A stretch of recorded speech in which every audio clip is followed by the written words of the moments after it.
ದರ್ಶನ್ ಅವ್ರಿಗೆ ಇನ್ಫ್ಯಾಕ್ಟ್ ಒಂದು ಸಿನಿಮಾ ಕೂಡ ನೀವು ಅನೌನ್ಸ್ ಮಾಡ್ತೀರಾ. ಅನೌನ್ಸ್ ಮಾಡಿದ ನಂತರದ ದಿನಗಳಲ್ಲಿ ಈ ಥರದೊಂದು ಬ್ಯಾಡ್ ಇನ್ಸಿಡೆಂಟ್ ಆಗುತ್ತೆ, ಅವರು ಒಳಗಡೆ ಹೋಗ್ತಾರೆ. ವಾಟ್ ನೆಕ್ಸ್ಟ್ ಅನ್ನೋ ಒಂದು ಕ್ವಶನ್ ನಿಮಗೂ ಇದೆ.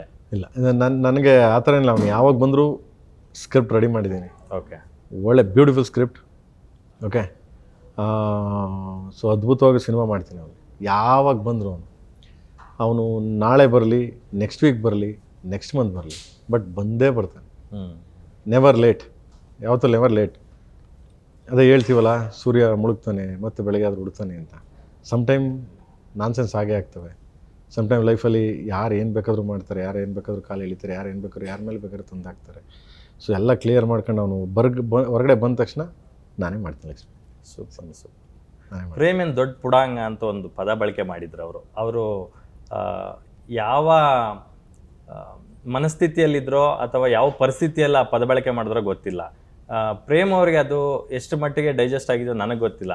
ಬಟ್ ಪ್ರೇಮ್ ಅವರ ಫ್ಯಾನ್ಸು, ಅವರು ನಿಮ್ಮನ್ನು ಫಾಲೋ ಮಾಡ್ತಕ್ಕಂಥ ಒಂದಷ್ಟು ಕ್ಲೋಸ್ ಸರ್ಕಲ್ಗಂತೂ ಆ ಮಾತಿನಿಂದ ಬೇಸರ ಅಂತೂ ಆಗಿದೆ. ಸೊ ಇದ್ರ ಬಗ್ಗೆ ಪ್ರೇಮ್ ಅವ್ರಿಗೆ ಏನು ಪಾಪ ಯಾವುದೋ ಒಂದು ಇದು ಕೆಟ್ಟ ಗಳಿಗೆ ಅದು. ಸೊ ನಾನು ಒಂದೇ ಹೇಳೋದು, ಅವನ್ನೆಲ್ಲ ತೊಳ್ಕೊಂಡು ಎಲ್ಲ ಇದು ಮಾಡ್ಕೊಂಡು ಸಾಫಾಗಿ ಸೊ ಹೊರಗಡೆ ಬರಲಿ ಅಂತ ಚಾಮುಂಡೇಶ್ವರಿ ತಾಯಿಲಿ ಬೇಡ್ಕೊಂತೀನಿ.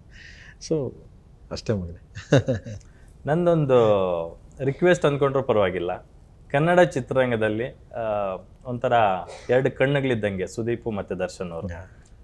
ಇಬ್ರು ಕೂಡ ಅವ್ರದೇ ಆದಂಥ ದೊಡ್ಡ ಮಟ್ಟದ ಕೊಡುಗೆಯನ್ನ ಚಂದನವನಕ್ಕೆ ಕೊಟ್ಟಿದ್ದಾರೆ. ಸೊ ಅವರು ಸಿನಿಮಾಗಳು ಮಾಡಿದ್ರೆ ಸಾವಿರಾರು ಜನ ಹೊಟ್ಟೆ ತುಂಬುತ್ತೆ. ಸೊ ಇಂಡಸ್ಟ್ರಿನ ಸದ್ಯಕ್ಕೆ ಒಂದು ಲೆವೆಲ್ಗೆ ತಗೊಂಡು ಹೋಗ್ತಾ ಇದ್ದಾರೆ. ಈಗ ಭಾರವನ್ನು ಹೊತ್ಕೊಂಡಿರ್ತಕ್ಕಂಥ ಇಬ್ರು ಸ್ಟಾರ್ಗಳು ಅವರಿಬ್ರು. ಈಗ ಅವರಿಬ್ರು ಉತ್ತರ ದಕ್ಷಿಣ ತರ ಆಗೋಗಿದ್ದಾರೆ. ಅವ್ರಿಬ್ಬರನ್ನ ಒಂದು ಮಾಡುವಂತ ಶಕ್ತಿ ಕೆಲವರಲ್ಲಿ ಅಷ್ಟೇ ಇದೆ. ಅದರಲ್ಲಿ ಪ್ರೇಮ್ ಅವ್ರು ಕೂಡ ಒಬ್ರು ಅಂತ ನಾನು ಭಾವಿಸ್ತೀನಿ. ಆ ತರದ ಒಂದು ಎಫರ್ಟ್ ಯಾಕೆ ಹಾಕ್ಬಾರ್ದು? ನಾನು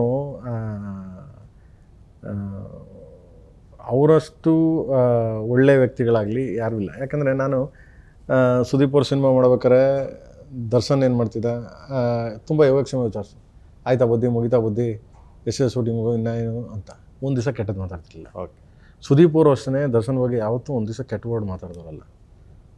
ಹಂಗಾಗೋಯ್ತಲ್ಲ ಚಿನ್ನ ಅನ್ನೋ ಲೆವೆಲ್ಗೆ ಇದಿತ್ತು. ಯಾರಿಗೂ ಇಲ್ಲ. ಅವರು inside story I don't no. But ಇಬ್ಬರೂ ಅಷ್ಟೇ ಪಾಪ ಯಾರಿಗೂ ದ್ವೇಷ ಇಲ್ಲ, ಯಾರಿಗೂ ಇಲ್ಲ. ಅವ್ರವ್ರದ್ದೇ ಆದೊಂದು ಕೆಲಸಗಳು, ಅವ್ರವ್ರದ್ದೇ ಆದ ವೃತ್ತಿಗಳಲ್ಲಿ ಹೋಗ್ತಿದ್ದಾರೆ. ಬಟ್ ಇಲ್ಸಿ ನೋಡುವ. ಸೊ ಬರಲಿ, ಎಲ್ಲ ಒಳ್ಳೆ ಕಾಲ ಏನು ಹೇಳ್ತಾರಲ್ಲ, ಬಂದೇ ಬರ್ತದೆ ಒಳ್ಳೆ ಕಾಲ ಅಂತ. ಸೊ ಬರುತ್ತೆ, ಒಳ್ಳೆ ಕಾಲ ಬಂದೇ ಬರ್ತದೆ, ಎಲ್ಲೂ ಹೋಗುತ್ತೆ. ಸೊ ನಾನು ನೋಡ್ತೀನಿ, ನೀವು ನೋಡ್ತೀರಾ, ಸೊ ಪ್ರತಿಯೊಬ್ಬರು ನೋಡ್ತಾರೆ. 100% ವಿಲ್ ಟ್ರೈ ಮೈ ಬೆಸ್ಟ್. ಜೀವನದಲ್ಲಿ ಏನು ಅಂತೂ ನಾವು ತೊಗೊಂಡೋಗಲ್ಲ, ಏನು ಮಾಡಿ ಇಡ್ತೀವಿ ಅನ್ನೋದು ಮುಖ್ಯ. ನಾವು ಇಲ್ಲೇನು ಮಾಡಿ ಬಿಟ್ಟು ಹೋಗ್ತಾ ಇದೀವಿ ಅನ್ನೋದು ಅದು ಮಾತ್ರ ಮುಖ್ಯ ಆಗುತ್ತೆ ಜನಗಳಿಗೆ.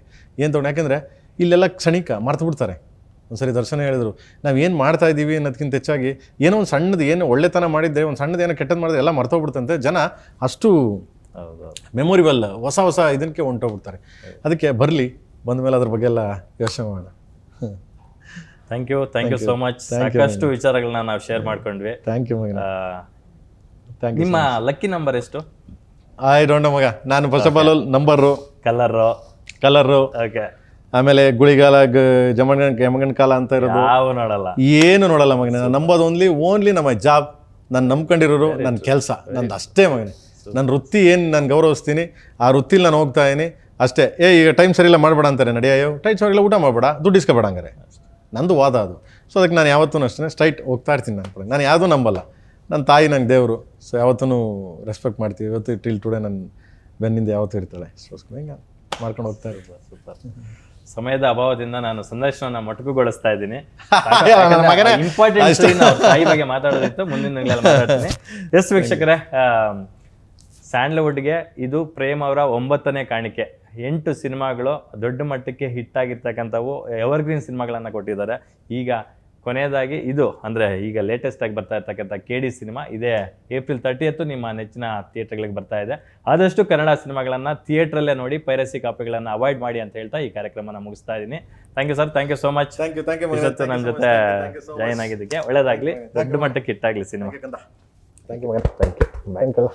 ಎಸ್ ವೀಕ್ಷಕರೇ, ನೋಡಿದ್ರಲ್ಲ ಜೋಗಿ ಪ್ರೇಮ್ ಮನದಾಳದ ಮಾತುಗಳನ್ನು. KD ಸಿನಿಮಾ ಇದೇ ಏಪ್ರಿಲ್ 30 ನಿಮ್ಮ ಹತ್ತಿರದ ಚಿತ್ರಮಂದಿರಗಳಿಗೆ ಬರ್ತಾ ಇದೆ. ಸಾಧ್ಯವಾದಷ್ಟು ಕನ್ನಡ ಸಿನಿಮಾಗಳನ್ನು ನಿಮ್ಮ ನೆಚ್ಚಿನ ಥಿಯೇಟರ್ಗಳಲ್ಲೇ ನೋಡಿ, ಆದಷ್ಟು ಪೈರಸಿ ಕಾಪಿಗಳನ್ನು ಅವಾಯ್ಡ್ ಮಾಡಿ ಅಂತ ಹೇಳ್ತಾ ಕಾರ್ಯಕ್ರಮನ ಮುಗಿಸ್ತಾ ಇದ್ದೀನಿ. ನೋಡ್ತಾ ಇರಿ ಗ್ಯಾರಂಟಿ ನ್ಯೂಸ್, ಸುದ್ದಿ ಖಚಿತ, ನ್ಯಾಯ ನಿಶ್ಚಿತ. ನಾನು ನಿಮ್ಮ ಬೀರ್ಗನಹಳ್ಳಿ ಲಕ್ಷ್ಮೀನಾರಾಯಣ್.